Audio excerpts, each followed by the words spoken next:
ಇಳಕಲ್ ತಾಲೂಕಿನ ಸುಕ್ಷೇತ್ರ ಕರಡಿಯಲ್ಲಿ ಬಸವೇಶ್ವರ ಜಾತ್ರೋತ್ಸವ ಅಂಗವಾಗಿ ಮಾರ್ಚ್ 28 ಸಂಜೆ 5 ಗಂಟೆಗೆ ಭಕ್ತಿ ಭಾವದಿಂದ ರಥೋತ್ಸವ ಜರುಗಿತು. ಬೆಳಗ್ಗೆ 5 ಗಂಟೆಗೆ ಬಸವೇಶ್ವರ ಮೂರ್ತಿಗೆ ರುದ್ರಾಭಿಷೇಕ, ಮಹಾಮಂಗಳಾರತಿ ಸೇರಿ ವಿವಿಧ ಧಾರ್ಮಿಕ ಕಾರ್ಯಕ್ರಮಗಳು ನಡೆದವು.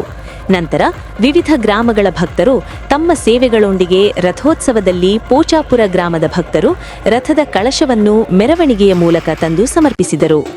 ಕಮಲದಿನ್ನಿ ಗ್ರಾಮದ ಭಕ್ತರು ಹಾರಗಳನ್ನು ತಂದು ರಥವನ್ನು ಅಲಂಕರಿಸಿದರೆ, ಹೇಮವಾಡಗಿ ಗ್ರಾಮದಿಂದ ನಿಶಾನೆ ಮತ್ತು ಪಲ್ಲಕ್ಕಿ, ಕೊಣ್ಣೂರು ಗ್ರಾಮದ ಭಕ್ತರು ತೆಂಗಿನಗರಿ, ಬಾಳೆ ಹಾಗೂ ಕಬ್ಬಿನ ಕಳಸಗಳನ್ನು ತಂದು ರಥದ ಅಲಂಕಾರ ಮಾಡಿದರು.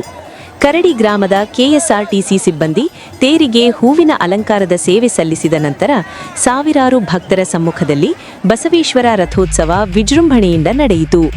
ಲಿಂಗಾಯತ ಸಮಾಜದ ಲಿಂಗೈಕ್ಯ ಗಂಗಮ್ಮ ಸಿದ್ದಲಿಂಗಯ್ಯ ಸ್ವಾಮಿ ನವಲಿ ಹಿರೇಮಠ ಅವರ ಸ್ಮರಣಾರ್ಥ ಅವರ ಮೊಮ್ಮಕ್ಕಳಿಂದ ಪ್ರಸಾದ ಸೇವೆ ಹಾಗೂ ಅನ್ನದಾಸೋಹ ಏರ್ಪಡಿಸಲಾಗಿತ್ತು.